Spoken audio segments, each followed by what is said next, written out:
array of different small-scale farmers. This is a farmer in Selma, Alabama. We're performing some of our free crop health assessments using these autonomous tools for them, and also manual physical measurements, and showing them exactly how to plan a drone mission. And we have specific drones, I'll show you in a few minutes, that are ideal for measuring things such as biomass using vegetative indices. And this is just our small farmers event. I encourage you all, invite you all. Every March we have our farmers conference. And so it's a great way to interact with farmers, meet them, and also network. And we offer our services out to farmers. So it's a great way to get in contact information so that we can have our students, myself, and our technician go out and perform these crop health assessments for them. So no phenomics, actually the physical appearance, when we talk about phenology, becomes very important. One of the first things the farmers do, of course, is they walk the back 40, and they're looking for things, disease or any type of issues in the field.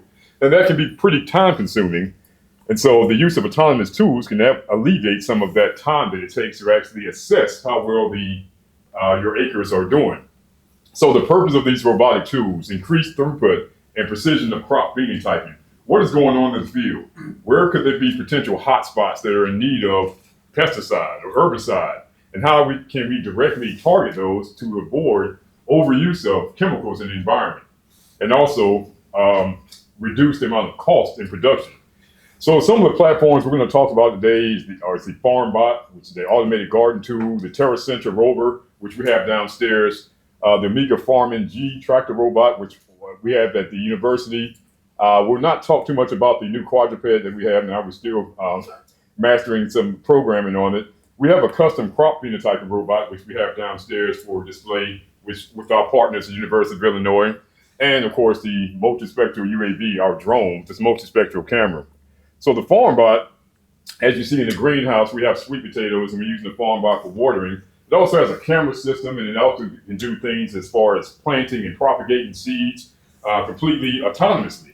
And so right now, our students are being trained on how to use it, both writing the code, the Lua code, and also arranging the sequence steps. So this becomes very important for outreach. We bring a lot of students to the university. We show them how to command line and how to use these technologies, and they get pretty excited. The earlier we bring the students at earlier ages, we expose them to these technologies.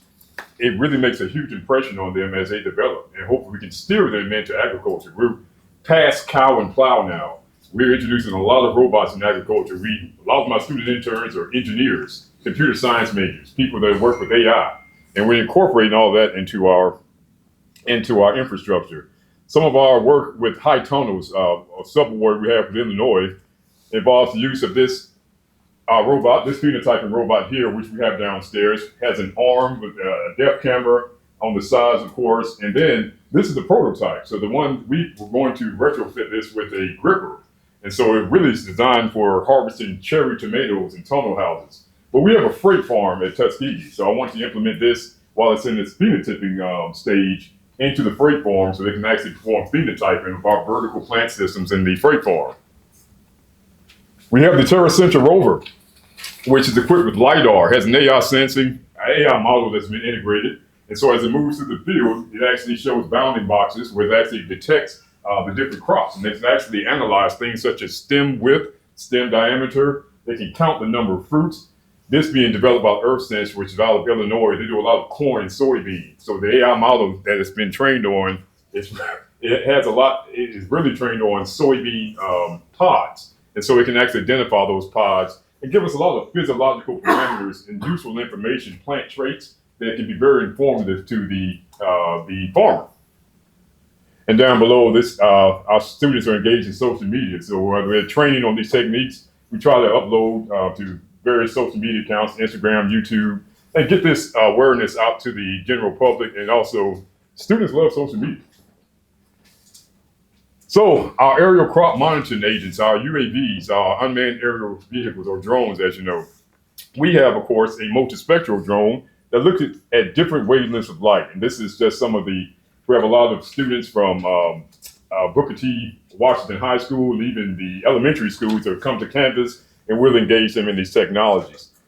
And so a case study here is we go out to farmers' fields to perform these type of crop health assessments. And this is a case study at the Hooks Farm, Hooks Produce in Shorter, Alabama.